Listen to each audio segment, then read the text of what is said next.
My name is Rose. I am 31 years old. I want to tell you something that happened to me, something that changed my life in ways I could not have imagined. I am going to tell it to you slowly, because it is a long story, and because every part of it matters. You will need to be patient with me. The beginning is very hard. 2 years ago, I had a baby. Her name was Lily. She was born on a Sunday in April. She weighed 3 kilograms. She had dark hair, tiny, perfect hands, dark, serious eyes that looked up at me from the first moment and seemed to be thinking very hard about everything. She was the most beautiful thing I had ever seen. I was alone when she was born. Her father had left during the pregnancy. He said he was not ready. I said that was his choice. I was angry for a while. Then I was too busy being pregnant to stay angry. Then she was born, and I was too busy being a mother to think about much else. She was everything. She was more than enough. For 6 months, everything was hard, but wonderful. The way new motherhood always is. The short sleeps, the learning to understand what each different cry meant, the first smile, the first laugh, the first time she grabbed my finger with her tiny hand. I had a routine, feeding, sleeping, small things that made up a whole, complete world. On a Tuesday morning in October, I put Lily in her carriage and walked to the pharmacy 2 streets from our building. It was a short walk, 10 minutes. I went inside the pharmacy. I parked the carriage near the entrance. I went to the counter. I got my prescription. I was inside for maybe 5 minutes. When I came back out, the carriage was there, but it was empty. Lily was gone. I cannot fully describe what happened inside me in that moment. Something went wrong with my thinking. Like a machine that suddenly cannot do what it is supposed to do. I looked at the empty carriage. I looked up and down the street. I called her name, which made no sense. She was 6 months old. She could not answer. But I called her name anyway, over and over. I ran back into the pharmacy. I was screaming by then. The pharmacist called the police. They came in minutes. They were kind and organized. They asked me questions. I answered as clearly as I could. What time? What was she wearing? Did I see anyone near the carriage when I went in? I had not noticed anyone. I had looked at her once before I went to the counter, and she was fine. 5 minutes later, she was gone. The search began immediately. The police looked at security camera footage from the pharmacy and the street. They found footage of a woman pushing the carriage away down the side street. The footage was not clear. The woman wore a dark coat and a scarf. She walked quickly but not running. She looked like she knew where she was going. The police searched for days, then weeks. They found nothing more. The months after Lily disappeared were unlike anything I can describe in words. There was grief, but it was a different kind of grief. She was not dead. Someone had her. I did not know if she was safe. I did not know if she was being cared for. I did not know if she cried for me, and no one came. These thoughts lived in me every hour of every day, and I could not make them stop. My parents came to stay with me. My mother almost never left my side. She cooked, she cleaned, she sat with me when I could not sleep. My father worked with the police directly. He hired a private investigator. The investigator found some leads. Some turned out to be wrong. Some led a little further, but then stopped. Lily had simply vanished into the city as if she had never been there. 6 months after she disappeared, the private investigator told us he had found a possible lead in another city. A woman matching the description from the security footage had been seen there. A woman with a small baby girl. He said it might be nothing. He also said it might be something. My father flew there with him. They searched for 3 days. They did not find Lily. They found a woman with a baby who was her own baby. 1 year passed. The police case was still open, but moving slowly. There were fewer calls from the investigator. The leads had dried up. My mother talked carefully about the idea of getting more help. She meant a therapist. She was right. I went. The therapist was a woman named Dr. Kim. She was very gentle. She did not try to make me feel better. She just helped me keep going. I worked part-time at first, then more. I worked in a social services office. I helped families who were in difficult situations. I had taken the job before Lily was born because I believed in it. Now I went back because staying home was harder than being out. Being useful was the only thing that made the hours bearable. 18 months after Lily disappeared, a woman came to our office. She had an appointment with one of my colleagues. She was there to discuss her housing situation. I saw her briefly in the waiting room as I walked through. She was sitting with a small girl on her lap. The girl had dark hair. My heart did what it always did when I saw small girls with dark hair. It contracted sharply. I looked at the small girl as I passed. The girl looked up at me, and something happened, something I cannot explain rationally, something that went beyond thought. The girl looked at me with dark, serious eyes, eyes that seemed to be thinking very hard. Eyes that I had looked into in a hospital room 18 months ago and thought were the most beautiful thing I had ever seen. I stopped walking. I stood in the hallway and stared. Then she looked at the woman beside her. The woman looked up at me. I looked at her. And then a second strange thing happened. I saw my own face. Not exactly, but nearly. The shape of the eyes, the line of the jaw. Very similar. Similar enough to stop your breathing. I stood completely still. The woman's name was Diana. She came to our office because she was in a desperate situation. She had lost her job. She was alone with a child. The child's name was Lily. Not a coincidence. The child's name was Lily.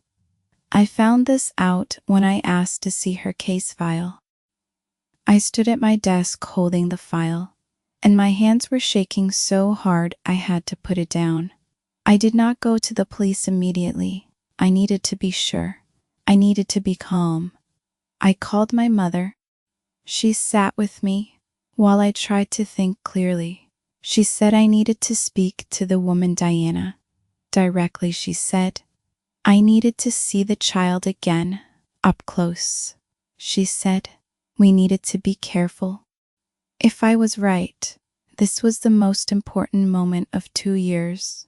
If I was wrong, I could not afford to be wrong badly. I arranged to speak with Diana myself. I said I was going to be working on her case. I sat across from her, and I looked at her closely. She was very thin. She looked exhausted. She looked like a woman who had been carrying something very heavy for a very long time. She had the child on her lap again. Up close, the child's eyes were unmistakable. Lily's eyes, my daughter's eyes. I was certain. I said, Diana. She looked at me. I said, I need to ask you something. I said it carefully. She held the child tighter. She looked frightened. I said I am not going to frighten you. I said I just need to know. I said I am going to ask you something and I need you to be honest with me. She said, okay. Her voice was very small. I said, Diana, is this child yours from birth? She was very still. She did not answer immediately. She looked at the child. Then she looked at me. Then she looked at my face for a long time. She said, who are you? I said, my name is Rose. I said I had a daughter named Lily, who was taken from outside a pharmacy 18 months ago. I said I think this might be her. Diana stood up. She held the child very tightly. She backed away from the table. She said no. She said this was her daughter. She said she had always had her, but her eyes were not steady when she said it. She looked like someone saying words they had practiced rather than words they believed. I did not shout. I did not reach for the child. I stayed in my chair and I spoke very calmly. I said, I can see from your face that something is wrong. I said, I am not going to hurt you. I said, I am not angry. I said, I am a mother who has spent 18 months not knowing if her baby was safe. I said, if you know anything, please tell me. She was crying by then, silently holding the child and crying without making a sound. The child patted her face with one small hand. She sat back down. It came out in pieces. She had been in a very dark place 2 years ago. She had lost a baby, her own baby. Born too early, the baby had not survived. She had been broken. She said she had not been thinking clearly. She said she saw the carriage outside the pharmacy and the baby inside, and she did not plan it. She said she just took her. She said she was so sorry. She was so sorry. When she finished, I said, Diana, I need to ask you one more thing. I said I need to ask because of your face and because of the child's face. I said, are you adopted? She looked up. She said yes. She said she had been told her birth mother was very young. She said she had never searched for her birth family. My mother and I had a DNA test arranged within 2 days. It took 10 more days to get the result. Those were the longest 10 days of my life. I visited Diana and the child twice during those 10 days. Diana stayed in the city. She had nowhere to go. She cooperated with everything. She was frightened. The child played with small toys on the floor, and every time she looked up at me with those dark, serious eyes, I felt everything in my chest compress. The DNA results came on a Thursday. 2 results on the same page. The first result confirmed what I already knew in my bones. The child was my biological daughter, Lily. My Lily. The second result took my breath away completely. Diana and I were biological half-sisters, same birth mother, different fathers. She had been given up for adoption as an infant. I had been raised by our birth mother.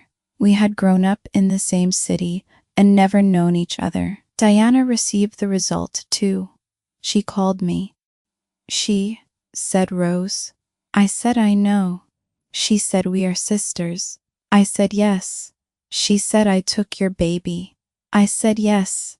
She said, I am so sorry. I said, Diana. I said, I know. I said, no one who has not lost a baby can fully know.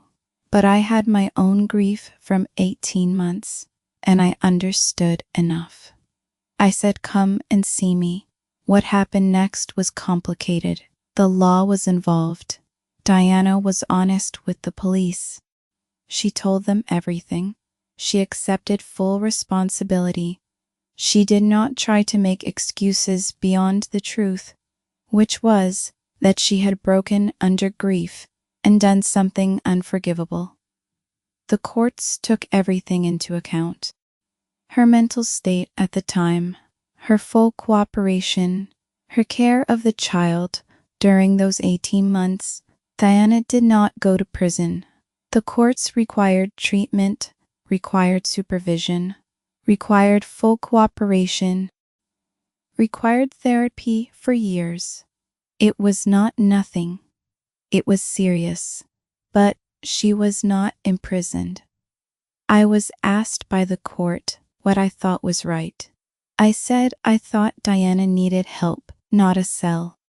I said my sister was broken when she took my daughter. I said I wanted her to heal. The judge looked at me for a long time when I said that word, sister. Getting Lily back was the most overwhelming thing I have ever experienced. She was 24 months old. She had grown so much. She had words, real words. She said mama when she first saw me, but she also said mama to Diana. She was loved by 2 women and confused by having all this love directed at her and not understanding why everyone was crying. I took Lily home. She slept in the room I had kept exactly as it was, pink walls, the same stuffed animals. Her name on the wall in small painted letters. She looked around the room with those thinking eyes. She pointed at a toy she recognized. She said that. I said yes. I said, that is yours. She held it to her chest. I put my hand over my mouth so she would not see me cry. Diana was part of our lives after that, carefully at first, with supervision, with my mother watching from across rooms, with rules and schedules.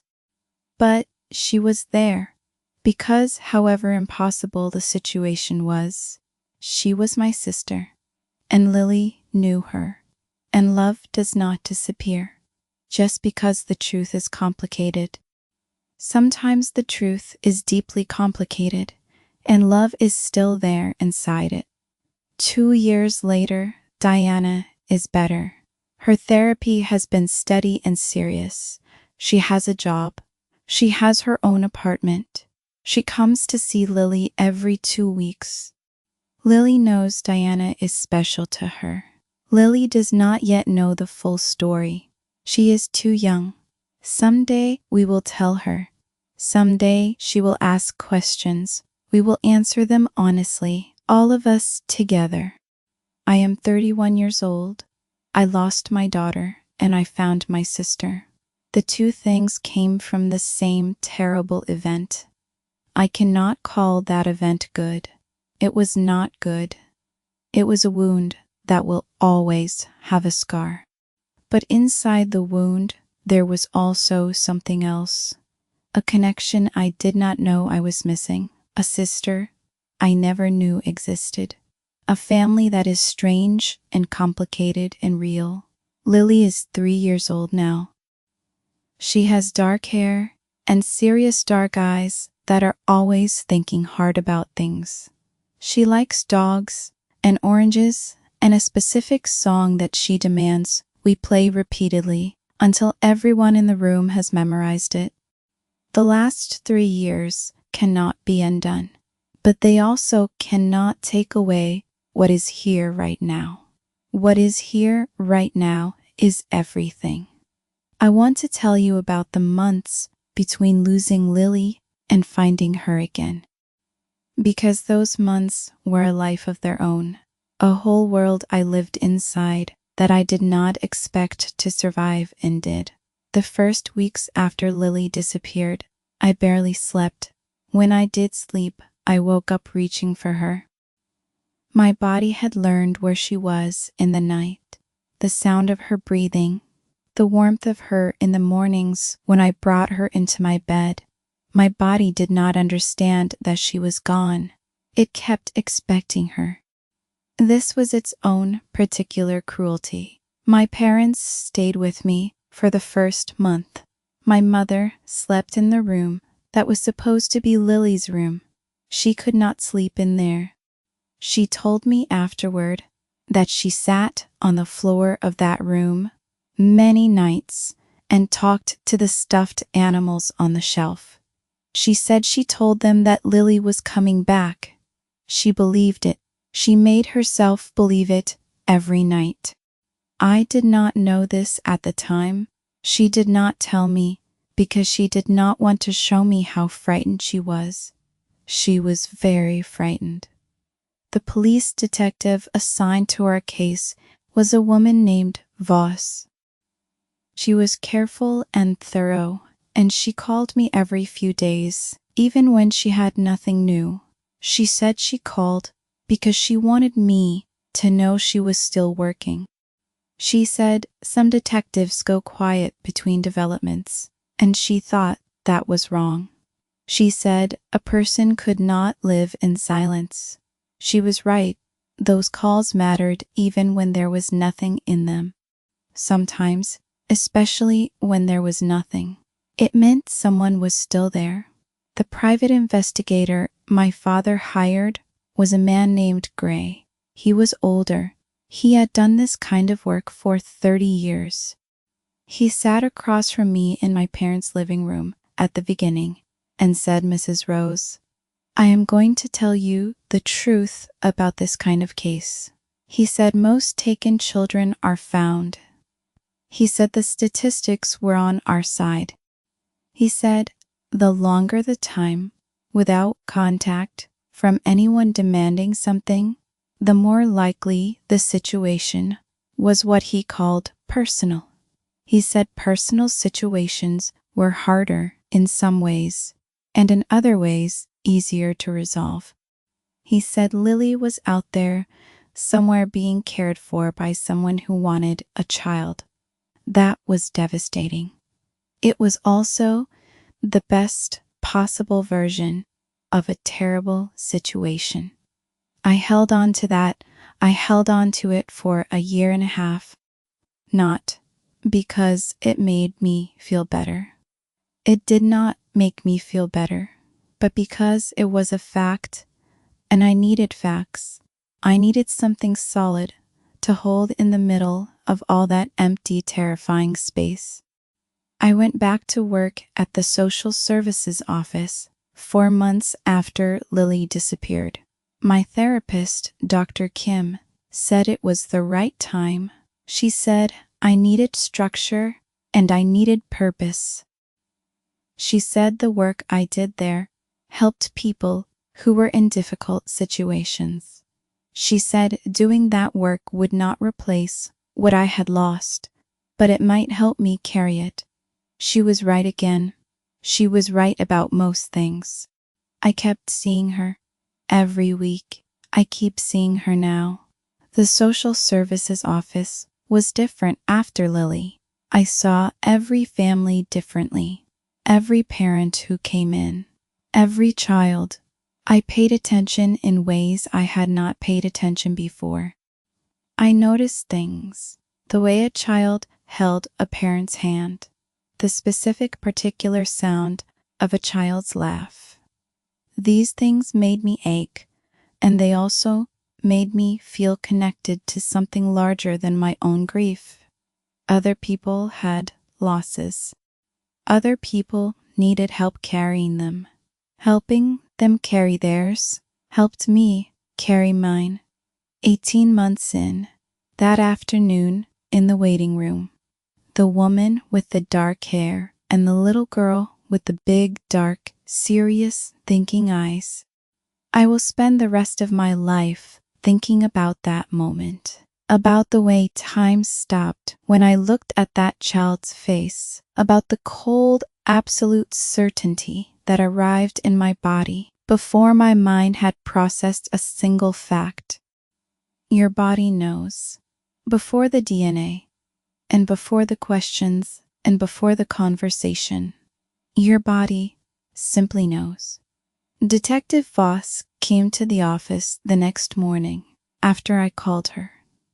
I told her what I had seen. She said she needed to approach this correctly. She said if I was right, we needed to be sure before we moved, and if I was wrong, we needed to be careful not to harm anyone. I said I understood. She said she would handle it. She said go home and wait. She said she would call. She called that evening. She said she had spoken with Diana. She said Diana was cooperating. She said the DNA test had been ordered. She said I should go home. I did not sleep. I lay in Lily's room on the floor with the stuffed animals, and I talked to them the way my mother had. I told them Lily was coming back. I told them to wait just a little longer. I believed it. I made myself believe it every hour of that night. The DNA results came on a Thursday. The technician called me at 8 in the morning. She read the results to me carefully and professionally. When she finished, I thanked her. I sat on my kitchen floor for 20 minutes. Then I called my mother. She was at my apartment in 40 minutes. We sat on the kitchen floor together for a while. Neither of us could find the right words. There were no right words. There was only the result and what it meant. What it meant was that Lily was alive, that she was healthy, that she had been loved in the way any person loves a child they have chosen to keep, that she had been cared for. That was not nothing. Diana had done something unforgivable, and she had cared for my daughter every day. Both things were true. I held both things. I had to. Getting Lily back happened over 2 days. There were legal steps and social workers and one very patient child welfare official who explained everything to me slowly and clearly. On the second afternoon, they brought Lily to me in a room at the social services building. I was sitting in a chair. A door opened. A social worker carried Lily in. She was 24 months old. She was walking but tired, and they were carrying her. She looked at me. I looked at her. She reached for my face. Her hand was warm, soft baby fingers on my cheek. She had done this when she was very young. I remembered it. She had not been doing it with me for a year and a half, but she reached for my face as if no time had passed, as if her hands remembered the shape of me, even when nothing else could. I said, "Hi, baby." My voice came out very small. She put her palm flat against my cheek. She said, "Mama." She had the word. Diana had given her the word. She said it to me, and it was the most complicated thing I had ever heard in my life. I held her. I held her for a very long time. The room was quiet around us. Everyone was very still. My name is Rose. I am 31 years old. My daughter Lily is 3 years old. She likes dogs and oranges and a particular song she demands on repeat. She has dark hair and dark, serious eyes that are always thinking hard. She is exactly herself. She has been home with me for 1 year. Every morning she wakes up and says, "Mama," and I say, "Good morning." And she thinks about this for a moment, and then she decides what she wants for breakfast. This is the ordinary miracle of every day. Not one morning of it. Not ever. Diana. I want to say one more thing about Diana. She comes every 2 weeks on Saturday mornings. She brings something small for Lily, a book or a little toy. She always brings fruit because Lily likes fruit. And Diana knows this because she lived with her for a year and a half. She knows things about Lily that I missed. She knows which sound Lily made when she was hungry. She knows the face she makes right before she laughs. Diana gave me these things. She told me all of them in careful detail in our early meetings. It was very hard to receive, to sit across from the woman who took my daughter and let her tell me about my daughter's first year and a half. It was the hardest thing I have ever done. But I did it because Lily deserved to have both of us know her completely. And because Diana is my sister. This is a fact that does not become less true because it is complicated. My therapist, Dr. Kim, has been remarkable through all of this. She said something to me once that I think about often. She said, "Rose, you are not required to feel only one thing about any of this." She said, "The brain is not built for only one feeling." She said you can be furious and grateful and heartbroken and relieved and confused and loving all at the same time. She said that is not weakness. She said that is just the truth of a complicated thing. That is my life. Now, a complicated, beautiful truth. My daughter is home. My sister comes on Saturday mornings. My mother makes dinner on Sundays. My father calls on weekday evenings to tell me something he read that he found interesting. Dr. Kim is on Thursdays. The social services office is Monday through Friday. Life has its shape back, different from the shape it had before, but a shape, a good one. Lily asked me about Diana last month. She said, "Mama, who is that lady?" I said, "She is someone who loves you very much." She thought about this. She said, "Like you love me?" I said, "Yes, like that." She thought about it more. She said, "Okay." She moved on to something else. She is 3 years old. She will ask again when she is older. I will have a longer answer ready for her, an honest one, a careful one. She deserves the truth told in the right way at the right time. I am 31 years old.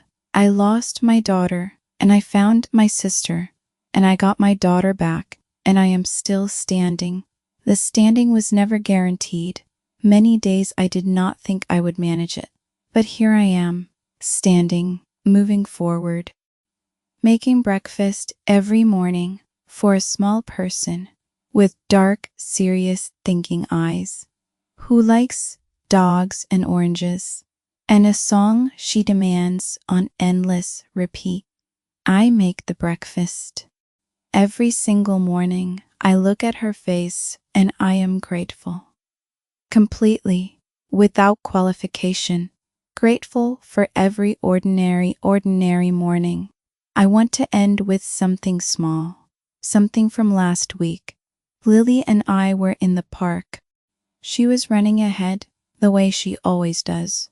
She ran to a bench and stopped and turned around and shouted, "Mama, come look." I walked over. She pointed at something on the bench. It was a small beetle, a green one. Very small. She looked at it with enormous eyes. She said, "Mama, it is beautiful." She was completely serious. She said it like it was the most obvious truth in the world. I looked at the beetle. I looked at her looking at the beetle. I said, "Yes." I said, "You are right." I said, "It is beautiful." She looked at it for another few seconds. Then she ran off to look at something else. A dog was coming down the path. She had already forgotten the beetle. I stayed at the bench for a moment.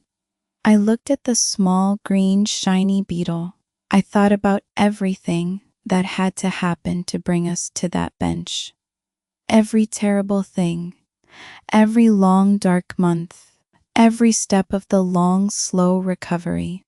All of it leading to this, to a small girl in a park, pointing at a beetle and saying it is beautiful and running off to find the next thing. I do not know if things happen. For reasons I do not know if there's a plan behind the hard parts. I think about it sometimes.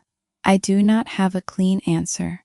What I have instead is this: a daughter, a sister who comes on Saturdays, a life that is full of ordinary mornings, a memory of a small green beetle that was beautiful. She was very small and very beautiful. My daughter said so. I believe her. My name is Rose. I am still standing. That is the whole story. I am still standing, and Lily is in the next room. And it is morning, and I am grateful. I will always be grateful. For as long as I am standing, I will be grateful for every single morning that keeps arriving.